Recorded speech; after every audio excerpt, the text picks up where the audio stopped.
Hello, dear friends, and welcome to Sleep Stories TV. Tonight we embark on the 11th chapter of our Greek mythology series, Jason's Quest for the Golden Fleece. A prophecy stirs, a throne trembles, and a hero with one sandal dares to chase glory. If you haven't joined our journey on Sleep Stories TV, subscribe now. Tap that bell and let no myth pass you by. Now settle in as we sail with Jason and the Argonauts, where courage meets betrayal and destiny awaits. Our story begins with a prophecy that struck fear into the heart of a tyrannical king. Beware the man wearing only one sandal. In the ancient city of Iolcus, nestled along the rugged coast of Thessaly, the air was thick with unease. King Perilous, a man whose ambition had long outstripped his honor, sat uneasily upon a throne he had stolen. His brother Aeson, the rightful king, had been cast aside, imprisoned in the shadows of the palace, while Perilous ruled with an iron grip, his eyes always scanning the horizon for threats. The prophecy delivered by an oracle whose words carried the weight of divine truth haunted him. It spoke of a man, a stranger, who would come to challenge his rule, marked by the peculiar sign of a single sandal. Perilous, ever cunning, dismissed it as a riddle too obscure to matter, yet the words gnawed at him, a constant reminder that his power was not absolute. He tightened his control, his guards patrolling the streets, his spies whispering in the markets, all seeking any sign of this fated figure. The people of Iolcus, oppressed under his rule, spoke of the prophecy in hushed tones, their hope kindling for a savior who might restore justice. Far from the city, in the wild hills of Mount Olympus, a young man named Jason grew to manhood, unaware of the destiny that awaited him. Born the son of Aeson, Jason was the rightful heir to the throne of Iolcus. Spirited away as an infant to protect him from his uncle's wrath. Raised by the wise centaur Chiron, a creature half man, half horse, Jason learned the arts of survival, combat, and wisdom. Chiron taught him to wield a spear, to read the stars, and to honor the gods, but he also spoke of Iolcus, of a birthright stolen, and of a kingdom that awaited its true king. As Jason matured, his heart burned with a desire to reclaim what was his, not for power, but for justice. He was a young man of striking presence, tall, broad-shouldered, with eyes that held both determination and a flicker of uncertainty. His sandy hair caught the sunlight, and his laughter echoed through the hills, but there was a seriousness to him, a weight of purpose that grew heavier with each passing year. The day came when Jason, now a man, set out for Iolcus. The journey was long, through forests thick with shadow and rivers swollen with spring rains. As he crossed a raging torrent, the enormous river, the current tore at his legs, and one of his sandals was swept away, lost to the muddy depths. Jason, undeterred, pressed on his bare foot, a mark of his resolve. He arrived in Iolcus as a stranger, his cloak dusty from the road, his single sandal drawing curious glances. The marketplace buzzed with whispers as he passed, his confident stride and noble bearing setting him apart. Word of the stranger reached Perilous swiftly, carried by spies who noted the missing sandal with growing alarm. When Jason stood before the king in the grand hall of the palace, the air grew still. Perilous, seated on his throne of polished oak, his crown glinting in the torchlight, studied the young man. The prophecy echoed in his mind, and his heart quickened. Yet Perilous was no fool. He masked his fear with a smile, his voice smooth as oil. "Who are you, traveler, to come before me so boldly?" Perilous asked, his tone laced with false warmth. Jason stood tall, his voice clear, resonating through the hall. "I am Jason, son of Aeson, rightful king of Iolcus. I have come to claim what is mine." The court gasped, murmurs rippling like wind through wheat. Perilous' smile tightened, his mind racing. To deny Jason outright would spark rebellion among the people who already chafed under his rule. To kill him openly would make him a martyr. Instead, Perilous leaned forward, his eyes gleaming with cunning. "A bold claim," he said, "but a throne is not won by words alone. Prove your worth, and I shall consider your request." The court fell silent, sensing a trap. Jason, his jaw set, met the king's gaze. He knew Perilous' reputation, knew the danger of this moment, yet he could not turn back. The prophecy had set him on this path, and the weight of it pressed upon him. The man with one sandal had arrived, and with him the first threads of a great and perilous tale began to weave together, a tale that would echo through the ages. The stage was set not for a simple confrontation, but for a quest that would test the limits of courage, cunning, and fate itself. Perilous, in his scheming heart, already plotted a way to rid himself of this threat, a way that would send Jason far from Iolcus, to a land where only death awaited. The prophecy had come to pass, and the man with one sandal stood ready to challenge a king, but the path ahead would be far more treacherous than Jason could yet imagine. To cunningly send Jason to his death, Perilous set a seemingly impossible condition. He would relinquish the throne if Jason could bring back the Golden Fleece from the distant land of Colchis. The great hall of Iolcus, its stone walls flickering with torchlight, seemed to close in around Jason as Perilous' words hung in the air. The king leaned back on his throne, his fingers drumming lightly on the armrest, a predator toying with its prey. His smile was sharp, his eyes glinting with malice cloaked in generosity. The Golden Fleece was no mere treasure. It was a legend, a shimmering relic of divine origin said to be the golden wool of a ram that had once carried a prince to safety across the heavens. Guarded by a ruthless king in a far-off land, it was a prize no mortal had dared to claim. Perilous knew this. He knew the journey to Colchis across treacherous seas and through lands teeming with danger was a death sentence. Yet he framed it as a test of worthiness, a challenge befitting a would-be king. The court watched in tense silence, their breaths held, as Jason stood before the throne, his single sandal, a stark reminder of the prophecy that had set this moment in motion. Jason's heart pounded, but his face betrayed no fear.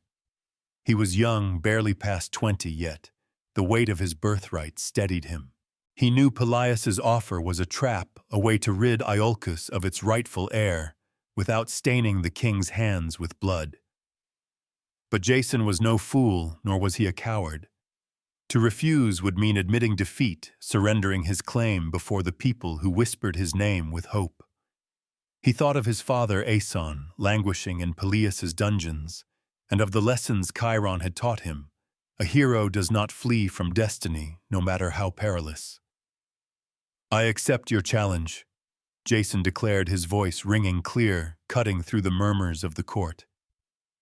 "I will bring the Golden Fleece to Iolcus, and with it I will claim my throne." The words were bold, almost reckless, and they sent a ripple of awe through the onlookers. Perilous' smile widened, but there was no warmth in it. He nodded as if pleased, though his mind already savored the thought of Jason's failure. The task was daunting, its scope unimaginable. Colchis lay far to the east, beyond the known world, across the vast and unforgiving Black Sea. The fleece itself was no ordinary prize. Legend told of its creation, a ram with wool of pure gold sent by Zeus to save 2 children from a wicked stepmother. It had flown them to Colchis, where it was sacrificed, and its radiant fleece hung in a sacred grove guarded by a serpent that never slept. The king of Colchis, Aeetes, was said to be a sorcerer, a man of cruel cunning, who bowed to no one, not even the gods. To reach him, Jason would need to cross seas, plagued by storms, navigate shores inhabited by hostile tribes, and faced dangers no Greek had ever survived. Perilous had chosen well a quest so impossible it seemed designed by the fates themselves to crush even the bravest soul. Yet Jason felt a fire within him, a spark of defiance that refused to be snuffed out. He would not let Perilous' treachery define him. He would turn this trap into a legend. To undertake such a journey, Jason needed more than courage. He needed a ship and a crew unlike any the world had seen. He turned his thoughts to the task ahead, his mind racing with plans. The Golden Fleece was not just a prize to win a throne. It was a symbol of divine favor, a challenge that could elevate a man to the ranks of the gods chosen. Jason knew he could not do it alone. He would need heroes, men of unmatched skill and bravery to join him on this perilous quest. As he left the hall, the weight of Perilous' words still echoing, Jason began to envision a ship, the Argo named for its builder, a vessel sturdy enough to brave the unknown. He would send word across Greece calling for the greatest warriors, poets, and seers to join him. The prophecy had brought him to Colchis, and now this quest would carry him into the annals of history. Perilous had meant to send him to his doom, but Jason saw something else, an opportunity to prove himself not just to a scheming king, but to the gods themselves. The court dispersed, whispering of the young man's boldness, some with pity, others with admiration. Perilous retired to his chambers, confident that he had outwitted his rival. But Jason, stepping into the cool night air of Iolcus, felt the stirrings of destiny. The Golden Fleece was more than a treasure. It was a beacon calling him to a journey that would test the limits of mortal endurance. He could not know the trials that awaited the monsters, the magic, the betrayals, but he knew this: he would not face them alone. The call would go out, and the heroes of Greece would answer.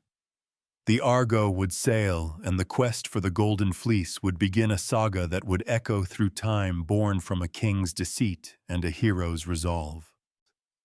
Undaunted Jason had a great ship, built the Argo, and sent out a call across Greece, assembling the most extraordinary team of heroes ever known. The challenge laid down by Perilous was a death sentence cloaked in glory, but Jason, standing beneath the starlit sky of Iolcus, felt a fire kindling within him. The Golden Fleece, a prize dangling at the edge of the world, was no mere trinket. It was a summons to greatness, a chance to etch his name into the songs of bards. To meet this challenge, he needed a vessel worthy of the gods and a crew to match its ambition. Jason sought out Argus, a master shipwright, whose hands were said to be guided by Athena herself. Together they designed the Argo, a ship unlike any other, its timbers hewn from the sacred oaks of Dodona, imbued with the gift of prophecy. Its prow, carved with intricate whorls, seemed to hum with divine energy, and its 50 oars promised speed to outrun the fiercest storms. As the ship took shape on the shores of Colchis, its sleek form gleaming under the sun, Jason sent messengers across Greece, their voices carrying a call to arms. Join Jason, son of Aeson, on a quest for the Golden Fleece, a journey to defy fate and win eternal glory. The response was swift and staggering. From every corner of the land, heroes answered, drawn by the promise of adventure and the lure of immortality through fame. First came Heracles, the mightiest of men, his massive frame casting a shadow that seemed to swallow the sun. His labors were already legend, his strength unmatched, yet he joined Jason not for glory, but for the brotherhood of the quest. Orpheus arrived, the poet whose lyre could charm stones and soothe tempests, his music a weapon as potent as any sword. Castor and Pollux, the twin sons of Zeus, brought their unbreakable bond and unmatched skill in combat, their laughter ringing like bells as they swore loyalty to the cause. Atalanta, the fleet-footed huntress, defied tradition to claim her place, her bow as deadly as her resolve. Theseus, slayer of the Minotaur, came with a quiet confidence, his eyes sharp with the wisdom of survival. From Crete to Thrace, from the sun-scorched plains of Sparta to the misty valleys of Arcadia, they gathered warriors, seers, and demigods, each a legend in their own right. They called themselves the Argonauts, bound by a shared purpose, their names destined to echo through time. As the Argo was readied, its sails stitched with the finest linen, its hull sealed with pitch, Jason stood on the shore, watching his crew assemble. They were a sight to behold, these men and women of myth, their armor gleaming, their voices raised in jest and challenge. Typhus, the helmsman, knew the stars as if they were his kin, guiding the ship through uncharted waters. Ancaeus, broad-shouldered and fearless, could wrestle the sea itself. Even the sons of the north wind Zetes and Calais joined, their wings shimmering as they promised to scout the skies. Jason felt the weight of their trust, their belief in him as their leader. He was no Heracles, no god-born warrior, yet they looked to him, the man with one sandal, to guide them to Colchis and back. Doubt flickered in his heart. Could he lead such a company? But Chiron's teachings echoed in his mind. A hero is not defined by strength alone, but by the courage to face the impossible. Jason squared his shoulders, his resolve hardening. He would prove himself worthy of these heroes, worthy of the prophecy that had set him on this path. The day of departure dawned bright, the sea glittering like a sheet of sapphire. The people of Iolcus lined the shore, their faces a mix of awe and fear, for they knew the dangers that awaited. Sacrifices were made to Poseidon, the god of the sea, and to Athena, protector of heroes. The Argonauts boarded the Argo, their laughter and boasts mingling with the creak of oars and the snap of sails. Jason stood at the prow, his single sandal a silent challenge to Peleus's treachery. As the ship pushed off, the crowd cheered, their voices carrying over the waves. The Argo cut through the water, its prow slicing the foam, a vessel of destiny bound for the unknown. The heroes rowed in unison, their strength turning the oars into extensions of their will. Orpheus struck his lyre, a haunting melody that seemed to urge the ship forward, as if the sea itself bent to his song. Jason looked back at Iolcus, its walls fading into the distance, and felt a pang of uncertainty. Peleus's trap was behind him, but ahead lay trials no mortal could foresee. The Golden Fleece was a distant dream, and the path to it would test every ounce of courage, cunning, and unity these heroes possessed. The Argo sailed on, carrying its extraordinary crew toward a horizon fraught with peril. Jason, standing tall, knew this was no ordinary journey. It was a saga in the making, a tale of gods and men, of triumphs and tragedies. The Argonauts were not just a crew. They were a brotherhood, a constellation of legends united under his banner. As the shores of Greece vanished, Jason felt the weight of his quest settle upon him, but also the thrill of it. The Golden Fleece awaited, and with it the chance to defy a king's deceit and claim a legacy that would outlast them all. The journey to Colchis was not a straight line, but a series of strange and perilous trials that tested the courage and unity of the Argonauts. The Argo cut through the waves, its oars beating a steady rhythm as the shores of Greece faded into a hazy memory. Jason stood at the prow, the salt air sharp in his lungs, his eyes fixed on the endless horizon. The Black Sea lay ahead, a vast and treacherous expanse, its waters whispered to be the domain of gods and monsters. The Argonauts, a crew of legends, were bound by a shared purpose, but the sea cared little for their fame. It was a crucible, a force that would forge them together or break them apart.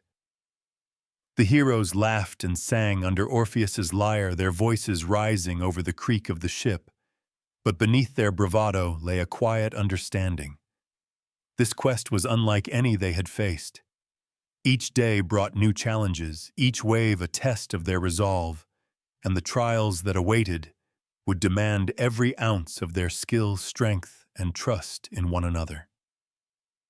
Their first trial came on the island of Lemnos, a place shrouded in mystery and ruled by women who had slain their men in a fit of divine madness.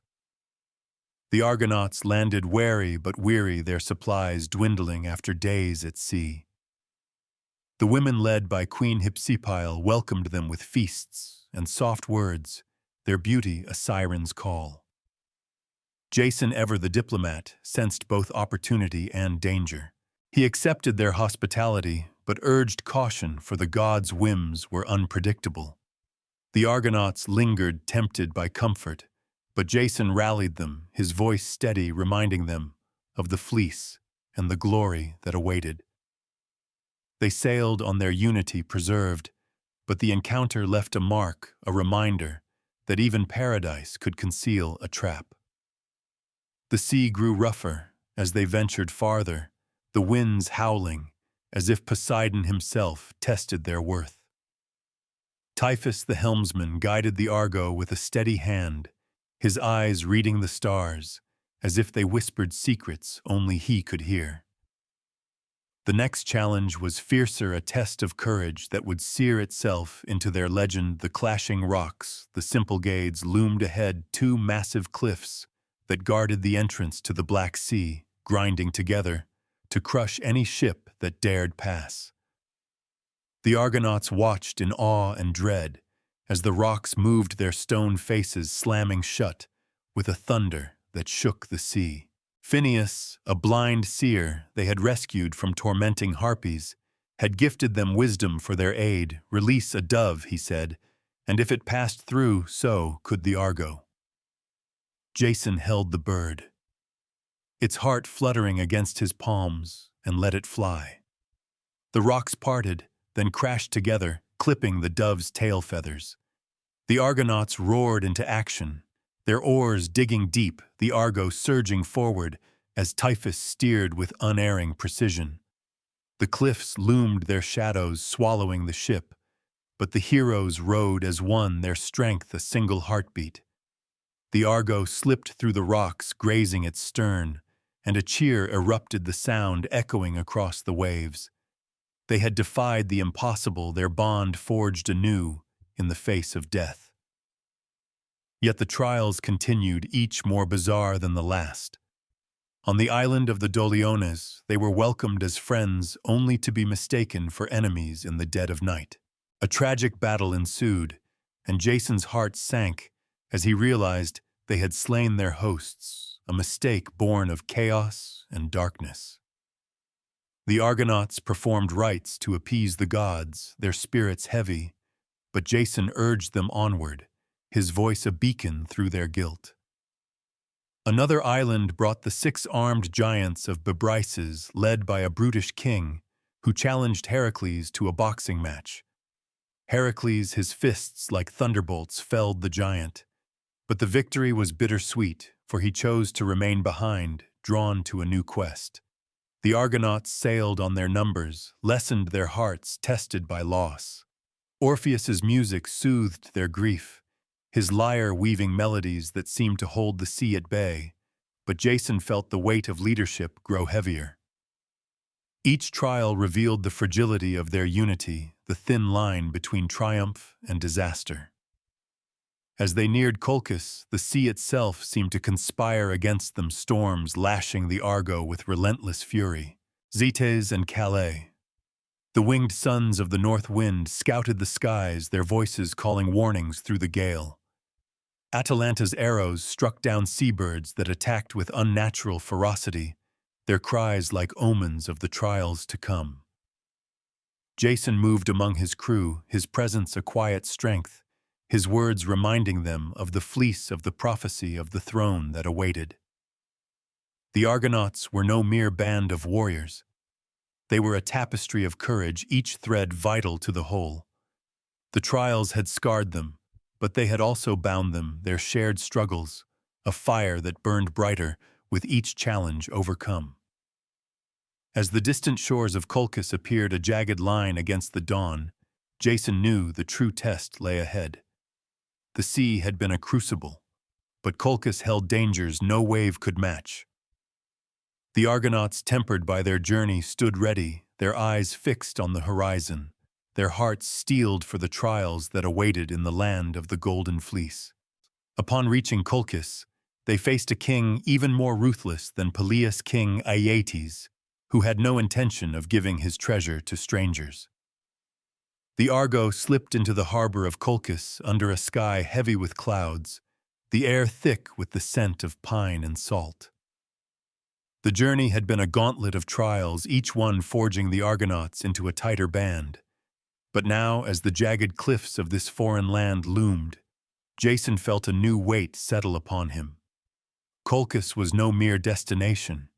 It was a realm of mystery and menace, its people wary, its streets lined with statues of gods unfamiliar to Greek eyes. The Golden Fleece, the object of their quest, hung in a sacred grove somewhere beyond the city, its legend whispered in every corner of this distant kingdom. But standing between Jason and his prize was Aeetes, a king whose name was spoken with fear, a ruler whose cruelty made Peleus seem a petty tyrant by comparison. As the Argonauts disembarked, their armor clanking softly, their faces etched with the weariness of the sea, they sensed the challenge awaiting them. A challenge not of waves or monsters, but of a man who wielded power like a blade.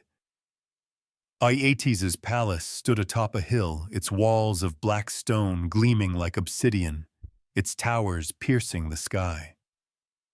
The Argonauts approached their footsteps, echoing on the polished paths, their presence drawing stares from guards clad in bronze.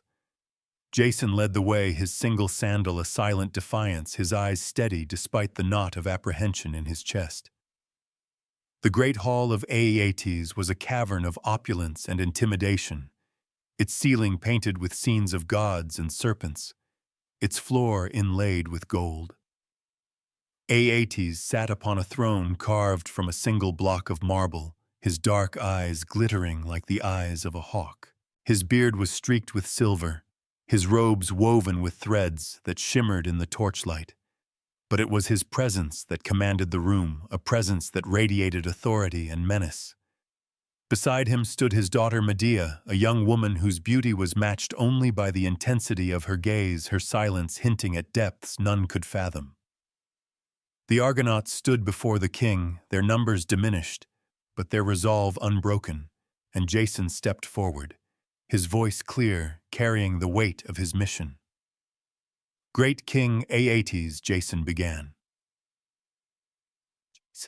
"Son of Aeson, come from Iolcus, to claim the Golden Fleece, a treasure promised to me by right and destiny." The words were bold, but they hung in the air, met by a silence that felt like the calm before a storm. Aeetes leaned forward, his fingers curling around the arms of his throne, his smile thin and sharp. "The Golden Fleece," he said, his voice low, almost a hiss, "is no trinket to be handed to wanderers. It is the pride of Colchis, a gift from the gods guarded by forces you cannot comprehend." The court murmured, their eyes flicking between the king and the stranger. Aeetes rose, his presence filling the hall, and paced before Jason, his gaze dissecting him. "You speak of destiny," he continued, "but destiny is earned, not claimed. If you would take the fleece, you must prove your worth, though I warn you, none have survived such a test." Jason felt the trap closing, much like the one Peleus had set, but he could not falter now. The Argonauts stood behind him, Orpheus with his lyre, Castor and Pollux with their fists clenched, Atalanta with her bow at the ready, each a pillar of strength, yet each powerless against the will of this king. Aeetes was no mere usurper like Peleus. He was a ruler anointed by the gods, his power rooted in the land itself. The fleece, he explained, was not his to give lightly. It was bound to Colchis by divine decree, protected by a serpent that never slept, a creature born of the earth's wrath. To claim it, Jason would face trials designed to break even the mightiest hero. Aeetes' words were laced with mockery, his confidence unshakable. He saw in Jason not a hero, but a fool, a boy who had sailed too far from home. Yet Jason met his gaze, his jaw set, his heart steeled by the trials of the sea. "Name your trials," he said, "and I will face them." The court stirred, surprised by his audacity, but Aeetes only laughed a sound that echoed like a warning. He had no intention of parting with the fleece, for it was more than a treasure. It was a symbol of his power, a relic that tied his rule to the divine. To give it up would weaken him, and Aeetes was a man who thrived on strength. He studied Jason, noting the ragtag band of heroes behind him, and calculated. The trials he would set would be impossible, designed to crush this upstart and his crew. But unknown to Aeetes, forces beyond his control were already at work. The goddess Hera, watching from Olympus, had taken an interest in Jason, her favor, a thread woven into the tapestry of his fate. As Aeetes prepared to unveil his deadly challenges, the seeds of a greater drama were sown, one that would hinge not on strength or cunning, but on the heart of a woman who stood silently at her father's side. The Argonauts had survived the sea, but Colchis was a new battlefield, and Aeetes, with his ruthless will, was a foe unlike any they had faced. The quest for the Golden Fleece had reached its heart, and the true test was about to begin. But Jason's destiny lay not in the strength of heroes, but in an intervention from Olympus. The goddess Hera caused Medea, Aeetes' daughter, and a powerful sorceress, to fall madly in love with Jason. The great hall of Colchis simmered with tension, the air thick with the weight of King Aeetes' challenge. Jason stood before the throne, his Argonauts arrayed behind him, their faces a mix of defiance and unease. Aeetes' words had been a gauntlet, thrown down a promise of trials that no mortal could survive. The Golden Fleece, hanging in its sacred grove, seemed further away than ever, guarded not just by a serpent, but by a king whose cruelty was matched only by his cunning. Yet high above, on the cloud-wreathed peaks of Olympus, the gods watched with keen interest. Hera, queen of the heavens, had chosen Jason as her champion, not for his strength or skill, but for the prophecy that marked him a man with one sandal destined to unsettle kings. She saw in him a tool to humble the proud, and her divine will now turned toward a new player in this mortal drama, Medea, the daughter of Aeetes, whose heart would become the pivot on which Jason's fate would turn. Medea stood at her father's side, her dark eyes fixed on Jason, her silence a mask for the storm brewing within. She was no ordinary princess. Trained in the arts of Hecate, goddess of witchcraft, Medea wielded powers that made even the priests of Colchis tremble. Her hands could conjure flames, her words could bend the will of beasts, and her potions could defy death itself. Yet she was also a woman bound by duty, her loyalty to her father and her kingdom, a chain she had never questioned. As Jason spoke, his voice steady despite the impossible odds. Something stirred in her, a flicker of admiration, a spark of something deeper. Hera, watching from her throne, seized this moment. With a whisper of divine power, she kindled in Medea's heart a love so fierce it burned away reason. It was not a gentle affection, but a consuming fire, a passion that would drive her to defy her father, her gods, and her very nature. Medea's gaze lingered on Jason, his sandy hair catching the torchlight, his single sandal a mark of destiny. She felt her heart race, her thoughts, a tangle of loyalty and longing, unaware that a goddess had woven this spell. Jason, oblivious to the divine machinations, felt the weight of Aeetes' challenge pressing down on him. The Argonauts were mighty Orpheus with his enchanting lyre, Castor and Pollux with their unbreakable bond, Atalanta with her deadly aim, but their strength alone could not overcome the trials that awaited. Aeetes had spoken of fire-breathing bulls and an army born from dragons' teeth, tasks designed to crush even the greatest heroes. Jason's mind raced, searching for a strategy, But his thoughts were interrupted by a figure stepping forward from the shadows of the hall. Medea approached her movements graceful, her eyes locking with his. "Stranger," she said, her voice low and resonant, "the fleece is no prize for the unprepared. Seek me tonight, and I will speak of what lies ahead." The court stirred, whispers rippling like wind through reeds. Aeetes' eyes narrowed, but he said nothing. His trust in his daughter's loyalty unshaken for now. Jason nodded, his heart pounding, sensing an ally but wary of her motives. That night, under a moon veiled by clouds, Jason met Medea in a secluded garden near the palace. The air was heavy with the scent of jasmine, the silence broken only by the distant crash of waves. Medea stood cloaked in darkness, her eyes gleaming with an intensity that unnerved him. "I have seen your fate," she said, her voice trembling with emotion she could not name. "The gods have marked you, Jason, and I am bound to you, though I know not why." She spoke of the trials of the bulls that breathed fire of the earthborn warriors that would spring from enchanted teeth. Her words were a warning, but also a promise she could help him, she said, with magic known only to her. Jason listened, his mind torn between gratitude and suspicion.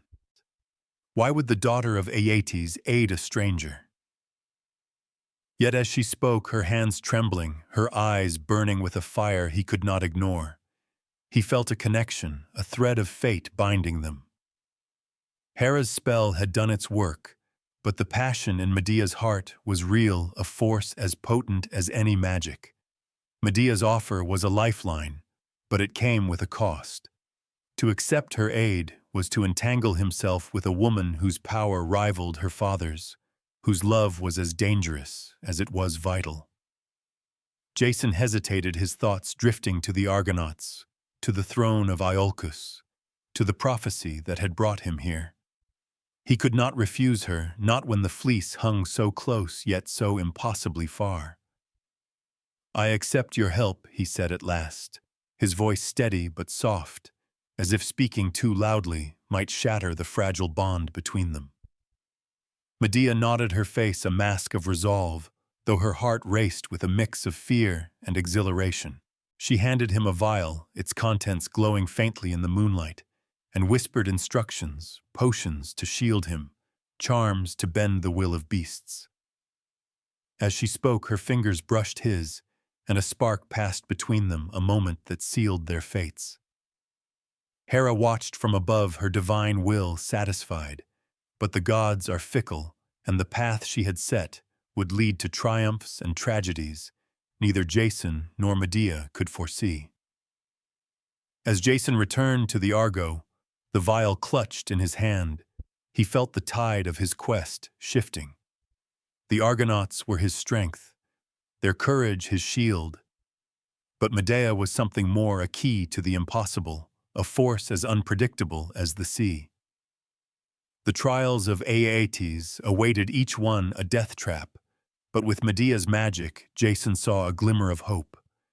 Yet he could not shake the unease that gnawed at him. Medea's love was a gift from the gods, but it was also a chain, one that might bind him to a fate darker than any trial. The Golden Fleece was within reach, but the cost of claiming it was only beginning to reveal itself, a cost that would test not just his courage but his heart. King Aeetes set deadly trials for Jason, from taming fire-breathing bulls to sowing an army from a dragon's teeth. The dawn broke over Colchis, with a blood-red hue, as if the gods themselves foreshadowed the peril awaiting Jason. The Argonauts gathered outside the city, their faces grim, their weapons gleaming under the rising sun. Aeetes had summoned them to a vast field ringed by stone pillars, a place sacred to Ares, god of war, where the air thrummed with an unnatural heat. The king stood on a raised platform, his robes billowing, his eyes cold and unyielding. Beside him, Medea watched in silence, her heart a battleground of love and loyalty, her gaze fixed on Jason. The trials Aeetes had devised were no mere tests of strength. They were spectacles of doom, crafted to break the spirit of any man who dared challenge his power. The golden fleece hanging in its distant grove seemed a mocking dream, its golden light a lure to destruction. Yet Jason stood tall, his single sandal planted firmly on the earth, his resolve hardened by Medea's whispered promises and the weight of his destiny. Aeetes raised his hand, and the crowd, nobles, priests, and warriors of Colchis, fell silent. "You seek the fleece," he declared, his voice carrying like a storm's rumble, "but it is no prize for the unworthy. Prove yourself, Jason of Iolcus, or perish as so many have before you." The first trial was unveiled, two monstrous bulls forged by Hephaestus himself, their bronze hooves pawing the earth, their nostrils spewing flames that scorched the ground. These were no beasts of flesh, but creations of divine wrath, their eyes glowing with an unearthly fire. Jason's task was to yoke them and plow the sacred field, a feat no mortal could survive. The Argonauts stirred their hands, tightening on their weapons, but this was Jason's burden alone. He glanced at Medea, her face half hidden in the shadow of her cloak, and felt the weight of the vial she had given him. Her magic was his only hope, a secret he guarded as closely as his life. As the bulls charged their hooves, shaking the earth, Jason uncorked the vial and smeared its glowing ointment across his skin. Medea's spell took hold, a cool strength flowing through him, shielding his flesh from flame. The crowd gasped as he seized the bull's horns, his muscles straining his feet, digging into the earth. The beasts roared their breath, a furnace, but Jason held fast, his body unburned, his will unbroken. With a cry that echoed across the field, he forced the bulls to their knees, yoking them with a harness that seemed to bend under their fury. The Argonauts cheered, their voices a tide of hope, but Aeetes' face darkened. Jason plowed the field, the bronze hooves carving deep furrows, his body glistening with sweat, his heart pounding with the thrill of survival. Medea watched, her hands clenched, her magic, the invisible thread that kept him alive. The first trial was complete, but Aeetes was not finished. He raised his hand again, and a new challenge emerged, one even more daunting than the last. From a golden chest, Aeetes produced a handful of dragon's teeth, relics of a creature slain by gods, each one pulsing with dark magic. "Sow these in the field," he commanded, "and face what rises." Jason scattered the teeth across the furrowed earth, and the ground trembled, splitting open, to birth an army of skeletal warriors, their bones clattering, their eyes hollow with malice. These were no mortal foes, but earthborn Spartoi spawned from the dragon's curse, their spears gleaming with an unnatural light. The Argonauts drew their weapons ready to fight, but Medea's voice reached Jason in a whisper carried by her magic. "Throw a stone among them." Trusting her, Jason seized a boulder and hurled it into the midst of the Spartoi. Confusion erupted, the warriors turning on each other, their spears piercing bone, their cries a cacophony of rage. Within moments, the army lay shattered, their bones crumbling to dust. The crowd stood stunned, their cheers faltering, while Aeetes' face twisted with barely concealed fury. The trials were meant to be impossible, a death sentence disguised as a test, yet Jason had triumphed, not through strength or skill, but through Medea's magic. Each victory was a testament to her power, a secret pact that bound them closer. The Argonauts, watching from the sidelines, saw their leader defy the gods' own wrath, but they could not see the cost. Medea's heart, torn between her father's kingdom and the man she loved, bled with every spell she cast. Aeetes too sensed betrayal, his eyes lingering on his daughter, his mind calculating. The trials had failed to kill Jason, but the king was not one to yield.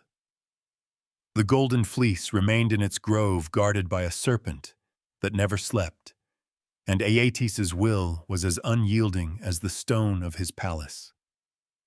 Jason, exhausted but unbroken, met Medea's gaze across the field, a silent vow passing between them.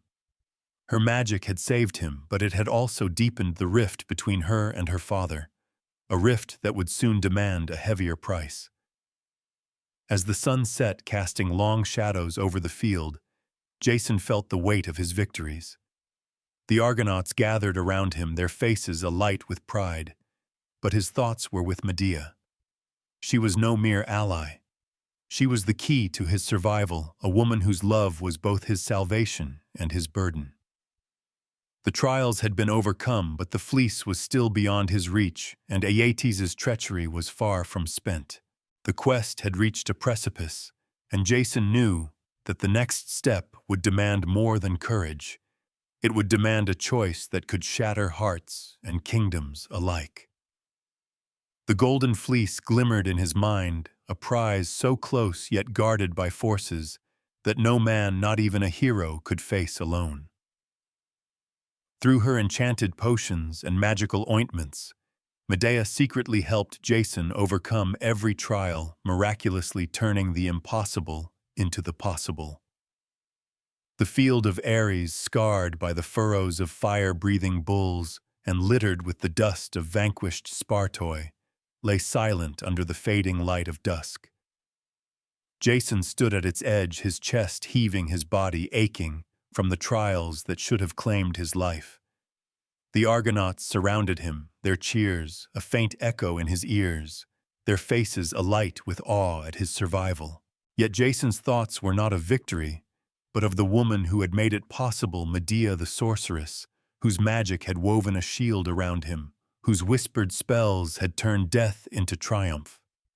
Her presence lingered in his mind, her dark eyes burning with a passion that both comforted and unnerved him. The Golden Fleece was closer now, its promise tantalizing, but it was Medea's power, not his own, that had brought him this far. Every step he took in Colchis bore her mark, and with each trial, the debt he owed her grew heavier, a chain forged not of iron, but of gratitude and unspoken promises. Medea's aid had begun in the shadows of that moonlit garden, where she had handed him the vial of ointment that shielded him from the bull's flames. That moment, charged with the weight of Hera's divine intervention, had been the first thread in a tapestry of magic that wove through every trial. The ointment was no mere salve. It was a creation of Hecate's dark arts, a potion that made Jason's skin impervious to fire, his muscles strong enough to wrestle divine beasts. When he faced the bulls, their bronze hooves thundering their breath, a furnace, it was Medea's magic that steadied his hands, that kept his flesh from burning. The crowd had seen a hero, but Jason knew the truth. Without her, he would have been ash. Her voice had guided him through the second trial, her whispered command to throw a stone among the Spartoi, turning their curse-born fury against themselves.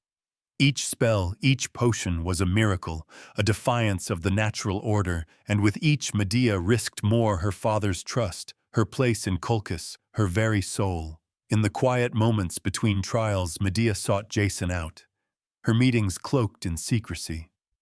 By the banks of the Phasis River, under the cover of night, she taught him the rites of her craft.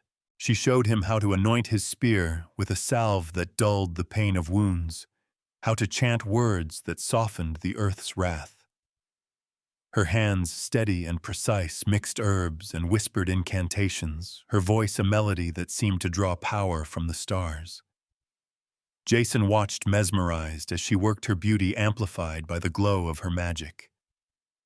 Yet there was a shadow in her eyes, a flicker of fear that she hid behind her resolve. She was betraying her father, her king, for a stranger, a man marked by a prophecy she could not fully understand. "Why do you help me?" Jason asked, once his voice soft, almost afraid of the answer. Medea paused, her hands stilling, her gaze distant.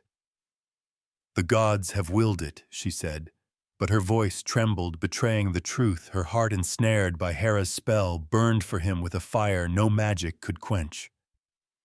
The Argonauts, unaware of Medea's role, saw Jason's triumphs as proof of his heroism.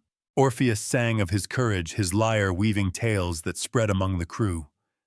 Castor and Pollux clapped his shoulders, their laughter ringing with pride. Atalanta, ever watchful, sensed something more, her sharp eyes noting Jason's glances toward the princess, but she held her tongue.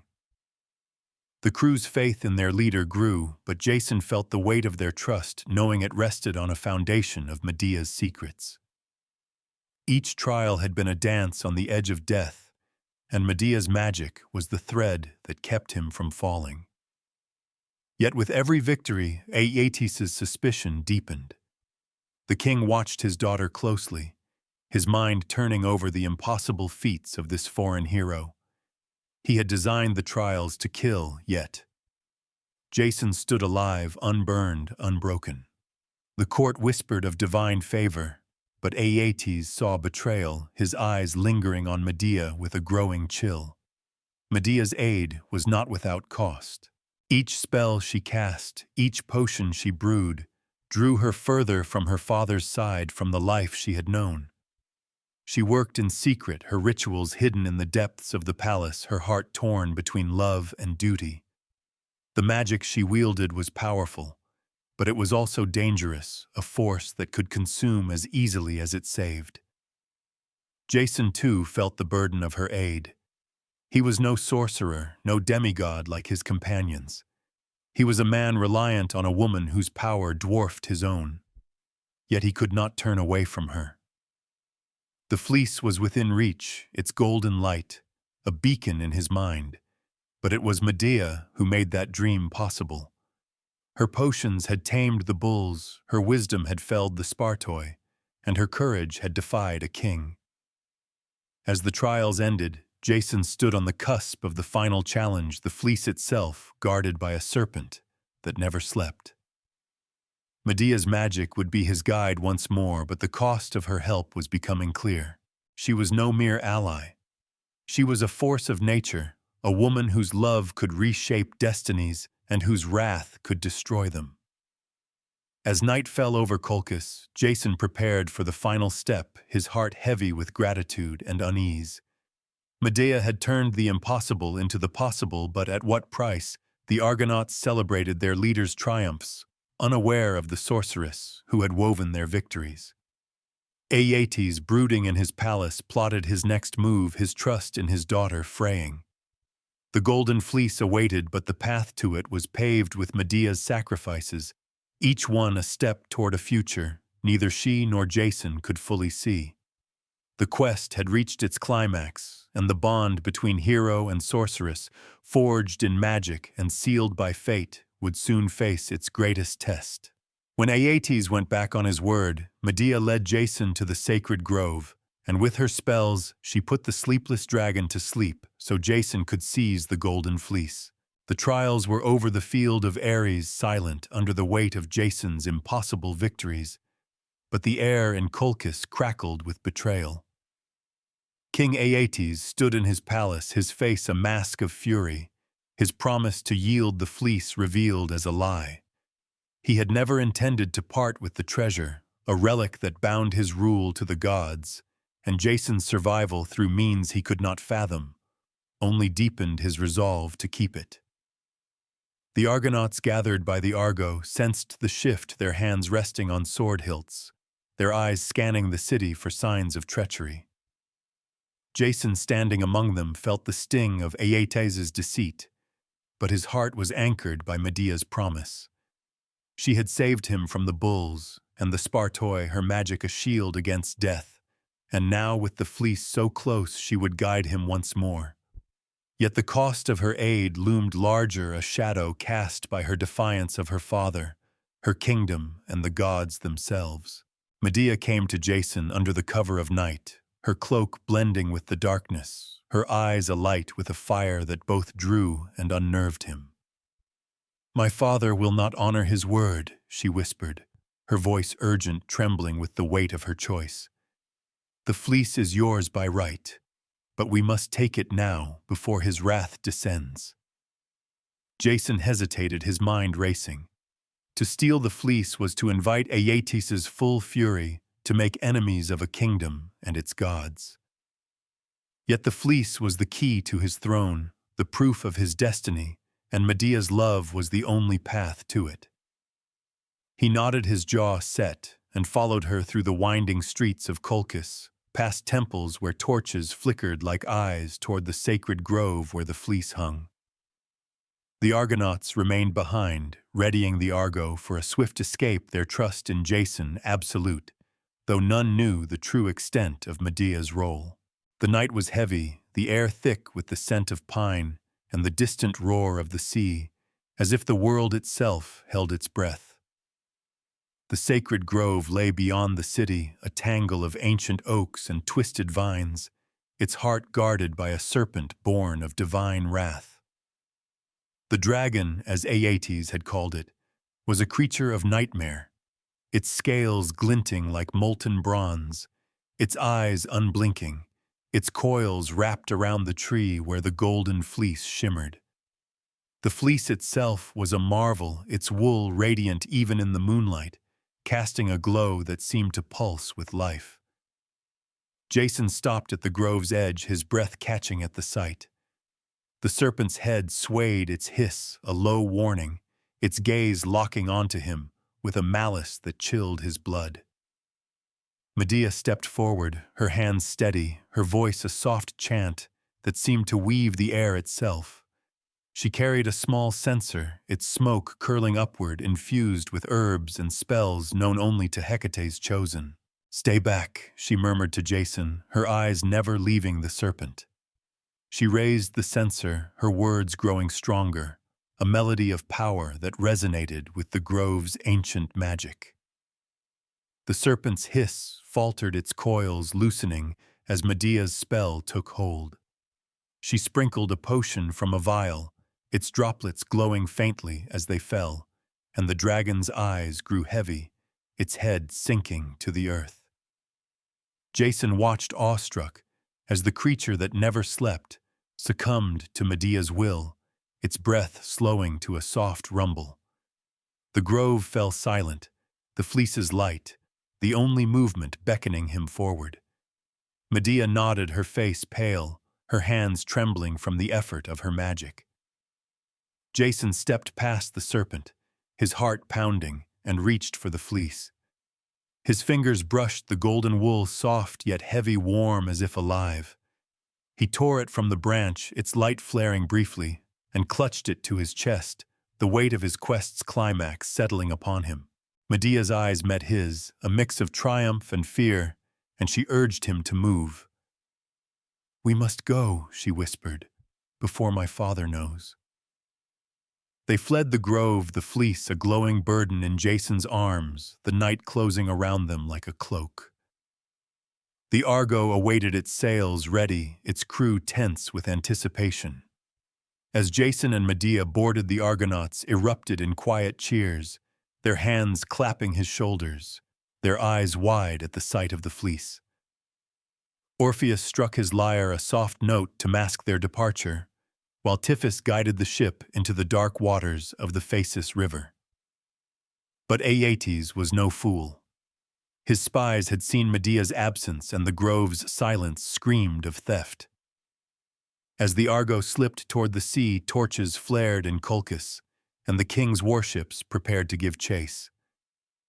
Medea stood at Jason's side, her face resolute, but her heart was a storm. She had betrayed her father, her home, for a man whose destiny she had made possible. The fleece was theirs, a prize won, not through battle but through her magic, her sacrifice. Yet the cost was only beginning to reveal itself. The Argo sailed into the night, the golden fleece secured, but the victory was bittersweet. Medea's spells had won the day, but they had also severed her from her past.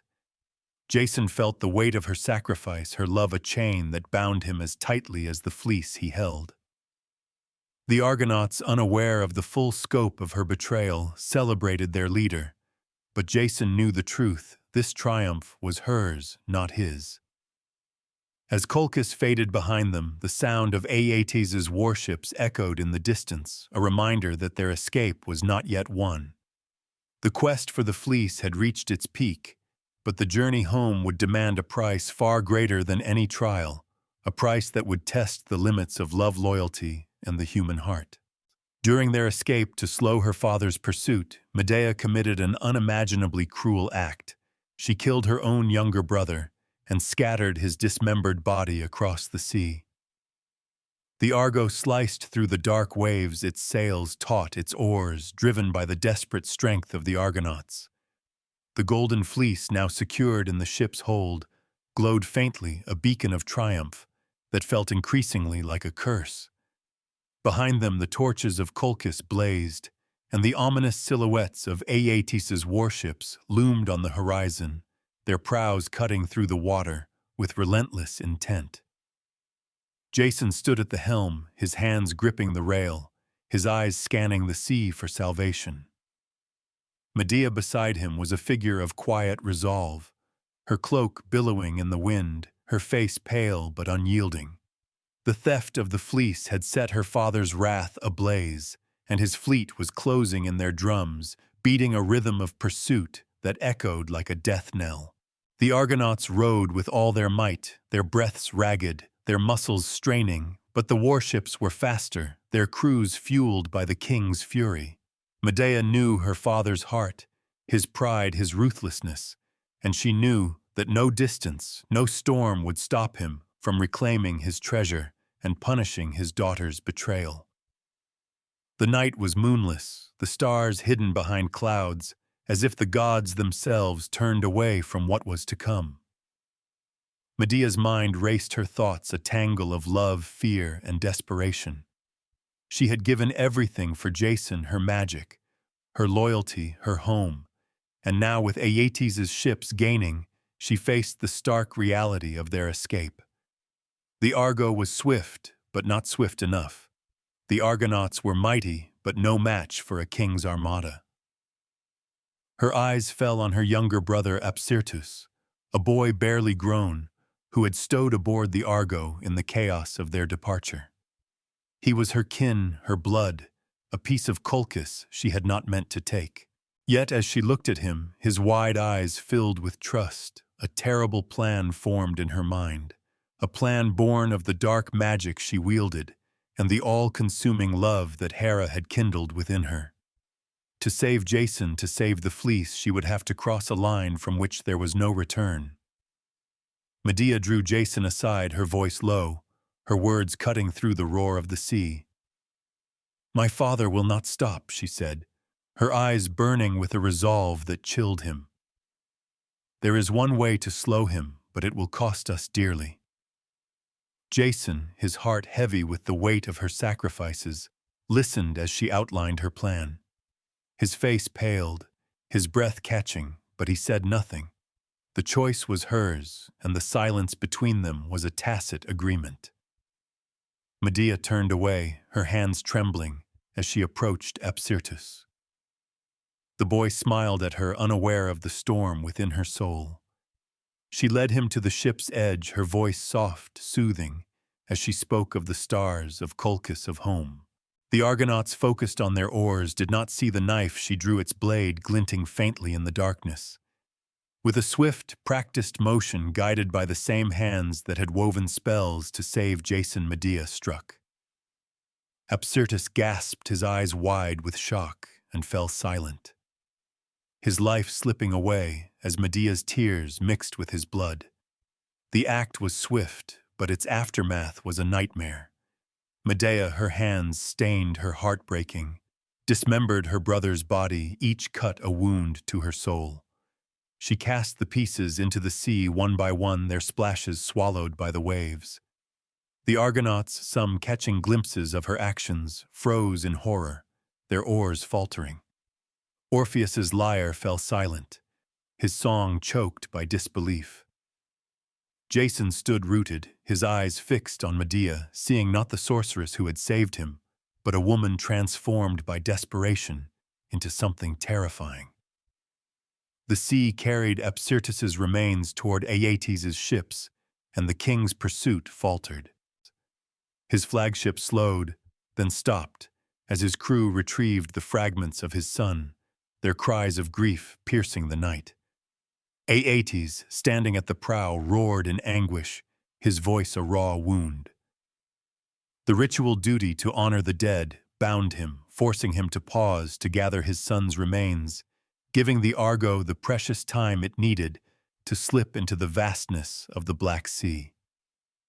The Argonauts rode on the distance between them and Colchis growing, but the air aboard the Argo was heavy with silence. Medea stood alone at the stern, her hands still red, her eyes staring at the sea as if it could wash away her sin. The crew avoided her gaze, their trust in Jason shaken their hearts, grappling with the cost of their escape. Jason approached her, his voice hoarse, his words faltering. "You did what you had to," he said, but the words felt hollow, a weak attempt to bridge the chasm between them. Medea did not respond, her silence louder than any scream. She had saved them, saved the fleece, but at a price that severed her from her past, her family, her humanity. The love that had driven her to this act now felt like a curse, a chain that bound her to Jason even as it tore her apart. The golden fleece glowing in the hold was theirs, but its light seemed dimmed by the blood that had bought it. The Argo sailed on the warships of Colchis, falling behind their pursuit, broken by grief. The Argonauts resumed their rhythm, their eyes fixed on the horizon, but the unity that had carried them through trials was fractured. Medea's act had saved them, but it had also marked her as something other, a sorceress, whose power could destroy as easily as it saved. Jason felt the weight of her sacrifice, her love, her crime, and knew that their quest was no longer just about a throne or a treasure. It was about the choices they made, the lines they crossed, and the consequences that would follow them home. The sea stretched endlessly before them, but the true journey, the one that would define them, had only begun. Upon returning to Iolcus, Jason had the glory, but not the throne. And once again, Medea used her dark magic to trick Peleus's own daughters into killing their father. The Argo's sails caught the wind as it approached the familiar shores of Iolcus, its hull weathered by the trials of the sea, its crew hardened by their journey. The golden fleece secured in the hold shimmered with a light that seemed to pulse with divine favor, a testament to the impossible quest they had fulfilled. The people of Iolcus gathered at the harbor, their cheers rising like a tide. As Jason stepped onto the shore, the fleece held aloft its golden wool catching the sun. The prophecy of the man with one sandal had come full circle, and the city buzzed with awe and hope. Jason, his face etched with the weight of his trials, felt the adulation wash over him, but his heart was uneasy. Peleus the usurper still sat on the throne, and the promise he had made to yield the crown for the fleece was as hollow as Aeetes's had been. The Argonauts, their faces a mix of triumph and fatigue, stood behind Jason, their loyalty unwavering, but the shadow of Medea's actions in Colchis lingered, a silent fracture in their unity. Peleus awaited them in the great hall, his throne a symbol of his unyielding grip on power. The court was packed, the air thick with anticipation, as Jason strode forward, the golden fleece draped over his arm like a mantle of glory. "I have fulfilled your task," Jason declared, his voice steady, resonating through the hall.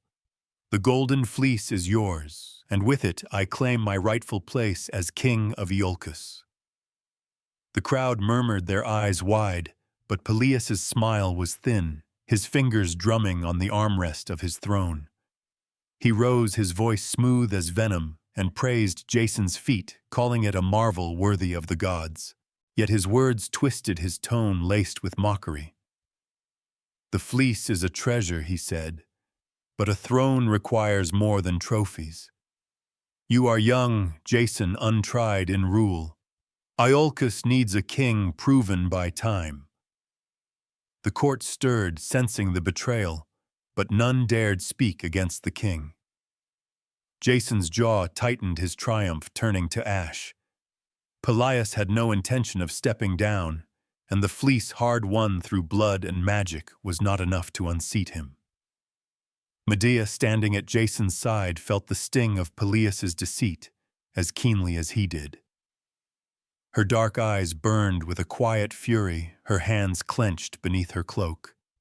She had sacrificed everything, her father, her brother, her home, for this moment, and she would not see it stolen by a scheming king. Her mind, sharp and relentless, turned to the dark arts that had carried them this far. She whispered to Jason, her voice low, urgent, promising a way to end Peleus's reign. Jason hesitated, his heart heavy with the memory of Apsyrtus's blood, but the throne was his birthright, and Medea's resolve was a fire he could not quench. He nodded a silent agreement, and Medea set her plan in motion, her magic a weapon as precise as any blade. She sought out Peleus's daughters, the princesses of Iolcus women, who loved their father but chafed under his tyranny. Medea's beauty and charm disarmed them, her words weaving a spell of trust as she spoke of miracles of magic that could defy time itself. In a secluded chamber, Medea gathered the daughters, her voice soft, her eyes gleaming with promise. "Your father grows old," she said. "His strength fades, but I can restore him, make him young again." She demonstrated her power, slicing an aged ram into pieces before their horrified eyes, then boiling the fragments in a cauldron infused with her potions. As the steam rose thick with the scent of herbs and magic, a young lamb emerged, bleating and strong. The daughters gasped their fear, turning to wonder, their hearts swayed by the possibility of renewing their father's reign. Medea handed them the recipe, her voice a soothing melody urging them to act for love of their father. "Do this for him," she said, "and he will live forever." The daughters, enthralled by her spell, agreed, their hands trembling with hope and dread. That night, they crept into Peleus's chambers, their knives glinting in the torchlight, and carried out the ritual, believing it would save him. Instead, the cauldron yielded only death, Peleus's blood staining their hands, his lifeless body a testament to Medea's cunning. The court awoke to chaos, the daughters' wails echoing through Iolcus as the truth of their deed spread. Peleus was dead, slain by his own kin, and the throne stood empty. Yet the victory was hollow. The people, horrified by the act, turned against Jason and Medea, their cheers for the fleece replaced by whispers of murder and dark magic. Jason, standing in the hall where he had once faced Peleus, felt the weight of the crown he had won, but also the cost. Medea's magic had given him the throne, but it had also made them outcasts. The Argonauts, their loyalty strained, dispersed their songs of glory, silenced by the shadow of Peleus's death. The city's elders, fearing the gods' wrath, exiled Jason and Medea, banishing them from Iolcus.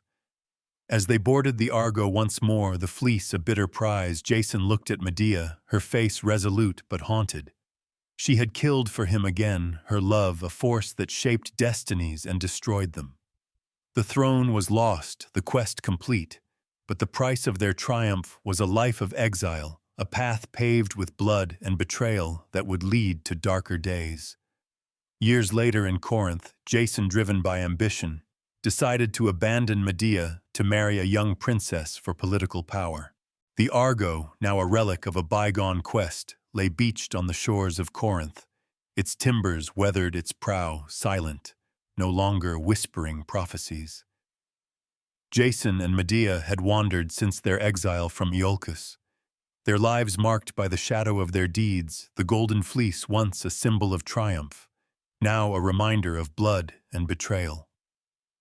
Corinth, a bustling city of wealth and influence, offered a new beginning, a chance to rebuild what they had lost. Jason, older now, his sandy hair streaked with gray, carried the weight of his failures as much as his glories. The throne of Iolcus had slipped through his fingers, and the hero's fame that had once burned bright now flickered in the face of exile. Medea, still fierce, still beautiful, remained at his side, her magic, a quiet force that kept them safe through years of wandering. They had 2 sons, their faces a blend of Jason's resolve and Medea's fire, and for a time it seemed they might find peace. But ambition, like a dormant ember, stirred in Jason's heart, and the promise of power in Corinth would ignite it into a flame that would consume them all. Corinth was ruled by King Creon, a man of pragmatism and pride, whose daughter Glauce was a prize sought by many. Young, radiant, and tied to a throne, she represented stability, legitimacy, a path back to the power Jason had lost. The city's elders whispered of alliances, of a marriage that could elevate Jason from exile to ruler. He stood in the marble halls of Creon's palace, his eyes tracing the intricate mosaics, his mind calculating. The Golden Fleece had won him fame, but fame was fleeting.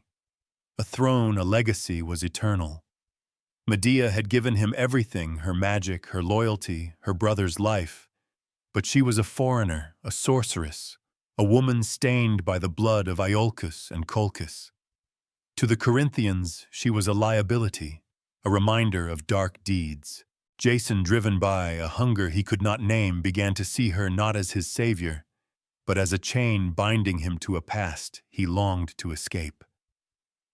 The decision formed slowly, a poison seeping into his thoughts, until it hardened into resolve. He would marry Glauce, secure Creon's favor, and claim a new destiny. Medea sensed the shift in Jason before he spoke the words. His glances grew distant, his laughter forced, his touch fleeting. She watched him charm the court, his hero's charisma undimmed as he spoke with Creon, and smiled at Glauce. Her heart, once ablaze with love, now burned with suspicion. She confronted him in their modest home, the air heavy with the scent of herbs she used in her spells. "What is this talk of marriage?" she demanded, her voice sharp, her eyes searching his. Jason, standing by a window overlooking the sea, avoided her gaze. "It is for us, for our sons," he said, his words measured, rehearsed. "Creon offers me his daughter, his throne. With this alliance we can rise again, secure a future for our children." Medea's laughter was bitter, cutting through the air like a blade. "A future," she spat. "I gave you the fleece, the throne of Iolcus, my brother's life. And now you cast me aside for a girl who knows nothing of sacrifice." Jason's face hardened, his ambition blinding him to her pain. "You are my past," he said, "but Glauce is my future." The words struck Medea like a physical blow, her breath catching, her hands trembling. She thought of Colchis, of the grove where she had put the dragon to sleep, of the sea stained with her brother's blood. She had burned every bridge for Jason, severed every tie, and now he stood before her, ungrateful, unfaithful, ready to trade her for a crown. The love that had driven her to defy gods and kings twisted into something darker, a rage that simmered beneath her skin. She saw their sons playing nearby, their laughter a stark contrast to the storm within her. Jason's betrayal was not just a wound to her heart. It was a betrayal of everything she had become for him. Yet she did not weep. Instead, she retreated into herself, her mind a cauldron of plans, her magic a weapon she had not yet unleashed. Jason, blind to the depth of her pain, left to negotiate with Creon, his steps light with the promise of power. The court of Corinth buzzed with the news of the impending marriage, the city preparing for a union that would bind its hero to its king. Medea alone walked the streets, her cloak hiding her face, her heart a battleground of love and vengeance. She remembered Hera's spell, the divine fire that had ignited her passion, and wondered if the gods still watched, if they mocked her for her sacrifices. The Argonauts were gone, scattered to their own legends, and the fleece stored in a temple was a relic of a victory that now tasted of ash. Jason's ambition had led him to this choice, but it was Medea's response that would shape their fate. She returned home, her hands steady as she mixed potions, her voice low as she chanted spells. The woman who had tamed bulls and felled armies was not finished. Her love had built Jason's glory, and her rage would tear it down. As Corinth celebrated, Medea prepared her heart, a furnace her magic, a storm waiting to break.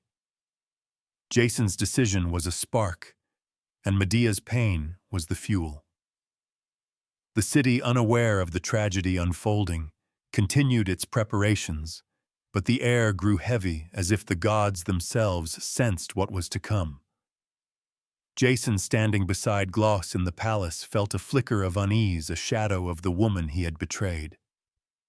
Medea's sacrifices had carried him to this moment, but her wrath would carry him further into a darkness he could not yet imagine. The stage was set for a reckoning, a clash of love and ambition that would echo through the ages, a tragedy born of a hero's weakness and a sorceress's unbreakable will.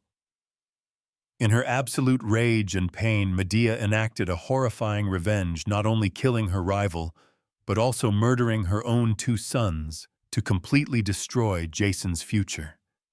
The city of Corinth pulsed with the anticipation of a royal wedding, its streets adorned with garlands, its air filled with the scent of sacrificial fires.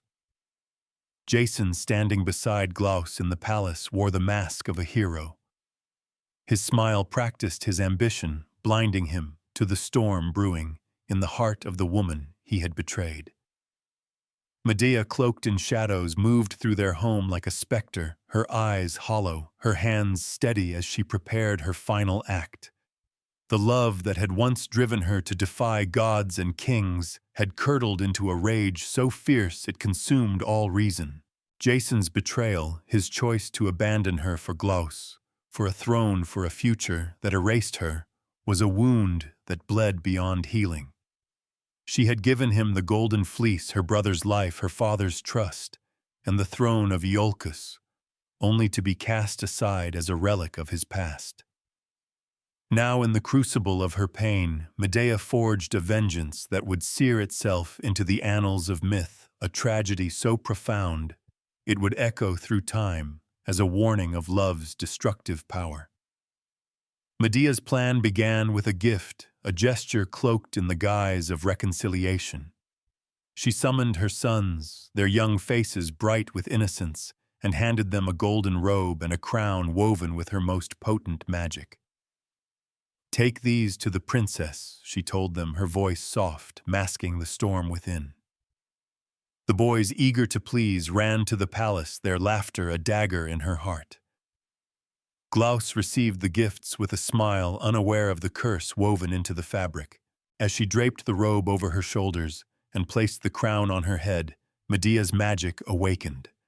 The robe burst into flames, its fire unnatural, clinging to Glauce's skin like a living thing. Her screams echoed through the palace, a sound that froze the court. Creon, rushing to his daughter's side, was caught in the blaze, his flesh consumed as he tried to save her. The hall became a pyre, the flames licking the marble, the air thick with the stench of burning. The court fled in panic, their celebrations turned to chaos as Glauce and Creon perished their deaths, a testament to Medea's wrath. But Medea's vengeance was not complete. She returned to her home, her heart a furnace of grief and fury. Jason's betrayal had stripped her of everything, her home, her honor, her love, and she would ensure he suffered the same. Her sons, playing in the courtyard, looked up at her, their eyes trusting, unaware of the fate she had chosen. Medea's hands trembled as she led them inside, her voice singing a lullaby that had soothed them as infants. The knife she held was the same one that had taken her brother's life, its blade a cruel reminder of the path she walked. She saw Jason in their faces, the man she had loved, the man who had made her a stranger in her own life. Her rage battled her love, but the pain of betrayal was stronger. With a cry that tore through her soul, she struck her sons' lives, slipping away in moments, their blood pooling on the stone floor. The act was swift, but its weight was eternal, a wound that would never heal. Medea stood over their bodies, her tears falling, her heart shattered, but her resolve unbroken. She had taken everything from Jason, his bride, his ally, his heirs, leaving him nothing but his name. Jason, alerted by the palace's chaos, raced to their home, his heart pounding with dread. The sight of his sons lifeless, their small bodies cradled by Medea, broke something within him. He fell to his knees, his cries raw, guttural, a sound of anguish that shook the walls. Why he screamed, his voice cracking his hands, reaching for the boys he could not save.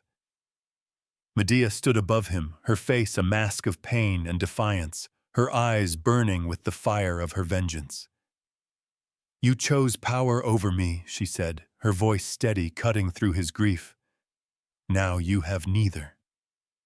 She stepped back, her cloak billowing, and called upon her magic one last time. A chariot drawn by dragons, conjured from Hecate's realm, descended from the sky, its scales glinting in the moonlight. Medea climbed aboard, her sons' bodies in her arms, and rose into the night, leaving Jason alone with his loss. The people of Corinth, witnessing her departure, whispered of gods and curses, their fear cementing her legend as a sorceress of unmatched power. Jason's world collapsed in that moment. His ambition reduced to ash, his future erased. The court, the city, the gods themselves turned away from him, his heroism tainted by the tragedy he had wrought. Medea's vengeance was not just a punishment. It was a destruction of all he had hoped to build. The Golden Fleece stored in a temple was a hollow prize, its light dimmed by the blood it had cost. Medea, fleeing to Athens, carried her grief and her guilt, her love for Jason twisted into a hatred that would define her. The Argonauts, long scattered, would hear of this horror, their songs of glory silenced by the weight of this final act. Jason, once a hero, was now a man, broken his name, a cautionary tale whispered in fear. The quest for the fleece had been a triumph, but its end was a tragedy, a reminder that love, when betrayed, could burn brighter than any fire, leaving only devastation in its wake. As Corinth mourned, the air heavy with the stench of death and the echoes of Medea's chariot, Jason stood alone, his eyes fixed on the sky where she had vanished. The gods, silent now, had watched this drama unfold, their hands in its beginning, their absence in its end. Medea's rage had reshaped their story, turning a hero's quest into a saga of loss. The stage was empty, the players gone, but the tragedy of Jason and Medea would live on, a tale of love and betrayal that would haunt the ages, a warning of the cost of ambition and the fury of a heart scorned. Jason lived the rest of his life in loneliness and shame, dying an unremarkable death under his own rotting ship, the Argo, a miserable end for the hero who completed the quest, but failed as a man. The air in Corinth still carried the acrid scent of Medea's vengeance, the echoes of her dragon-drawn chariot fading into the night sky. Jason stood in the ruins of his life, the bodies of his sons, a wound that bled without ceasing, the ashes of Glauce and Creon, a testament to his betrayal. The Golden Fleece, once a beacon of glory, lay in a temple, its light dimmed by the blood it had cost. The people of Corinth, who had once cheered the hero with one sandal, now turned away their whispers, branding him a cursed man, a hero whose triumphs were overshadowed by tragedy. The Argonauts, his brothers in adventure, were gone, scattered to their own legends, their songs of the fleece silenced by the horror of Medea's final act. Jason, once the leader of Greece's greatest heroes, was now a ghost in his own story, haunted by the choices that had led him to this desolate shore. Exiled from Corinth, just as he had been from Colchis, Jason wandered, a man adrift in a world that no longer had a place for him. The throne he had sought, the legacy he had chased, had crumbled under the weight of his ambition and ingratitude. He carried no wealth, no followers, only the memories of his quest, and the faces of those he had lost. The Argo, beached on a lonely stretch of coast, became his refuge, its decaying timbers a mirror of his own decline. He would sit beneath its prow, his hands tracing the weathered carvings, remembering the days when its oars beat the sea, when Orpheus's lyre sang of glory, when Medea's magic had made the impossible real. Those days were gone, replaced by a silence that pressed against him heavy as the sea. The prophecy that had marked him the man with one sandal had brought him to greatness, but it had also led him to ruin, a warning that destiny was no promise of happiness. The years passed, each one stripping away the last vestiges of the hero he had been. His hair, once sandy and bright, grew thin and gray, his shoulders stooped under the weight of guilt. He avoided cities, their bustling markets, a reminder of the adulation he had lost. The villagers who saw him pass spoke of a broken man, his eyes hollow, his single sandal, a mockery of the prophecy that had defined him. Some pitied him, offering bread or shelter, but Jason refused his pride, a stubborn ember that refused to die. He returned often to the Argo, its rotting hull, a sanctuary of sorts, a place where he could face his ghosts. He saw Medea in his dreams, her eyes burning with love and rage, her hands stained with the blood of their sons. He saw Apsyrtus, his young face frozen in betrayal, and Perilous undone by his own daughter's hands. Each memory was a lash, a reminder that his quest, though victorious, had been built on the sacrifices of others, sacrifices he had failed to honor. The gods who had once guided his path seemed to have abandoned him. Hera, whose favor had sparked Medea's love, was silent. Her divine gaze turned elsewhere. Poseidon no longer stirred the seas for him, and Athena's wisdom offered no solace. Jason wondered if they judged him, if his betrayal of Medea had angered the heavens. He prayed sometimes, his voice hoarse, his offerings meager, a handful of barley, a whispered plea. But the altars remained cold, the skies empty. The world moved on new heroes, rising, their names sung in the halls where Jason's had once echoed. The Golden Fleece, enshrined in a temple, became a relic, its story told without mention of the man who had claimed it. Jason's fame, once a blazing fire, was now a fading spark, overshadowed by the tragedy that defined his later years. One gray morning, as a storm gathered on the horizon, Jason sat beneath the Argo, its hull creaking under the weight of time. The ship, once a marvel of divine craftsmanship, was now a skeleton of its former self, its timbers split, its prow sagging into the sand. He leaned against it, his eyes tracing the horizon, his thoughts lost in the past. The wind howled, carrying the scent of rain, and the Argo groaned as if mourning its own decay. Without warning, a beam gave way, crashing down with a force that echoed like a thunderclap. Jason had no time to move, no time to cry out. The wood struck him, and he fell, his breath stilled his body, crumpling beneath the ship that had carried him to glory. The storm broke, rain washing over the shore, as if the gods themselves wept for the man who had defied fate but could not escape its judgment. Jason's death was no hero's end, no battle, no blaze of glory, just a quiet, unremarkable collapse under the weight of his own past. The villagers who found him spoke of it in hushed tones, a cautionary tale of a man who had won the fleece but lost everything else. The Argo, his final resting place, rotted into the earth, its legacy tied to a hero who had failed as a man. Medea, far away, perhaps heard of his end, but her heart, scarred by her own deeds, offered no tears. The Golden Fleece remained a symbol of triumph, but Jason's story was one of loss of love, betrayed of loyalty, forsaken of a quest that won glory but destroyed the man who pursued it. His life, once a saga of adventure, ended in solitude, a reminder that heroism is not in the prize but in the choices made along the way. The man with one sandal had fulfilled his prophecy, but at a cost that left him alone, his name a whisper in a world that had moved on. And so, dear friends, we leave Jason alone on the shore, his glory faded, his heart broken by betrayal's cost. The Golden Fleece shines no more, its light dimmed by the shadow of tragedy. A hero's quest ends not in triumph, but in solitude, a tale of ambition and loss. Thank you for sailing with us on Sleep Stories TV. If this story stirred your soul, subscribe and tap the bell. Share your thoughts below. Did Jason deserve his fate? Until next time, let the stars cradle your dreams.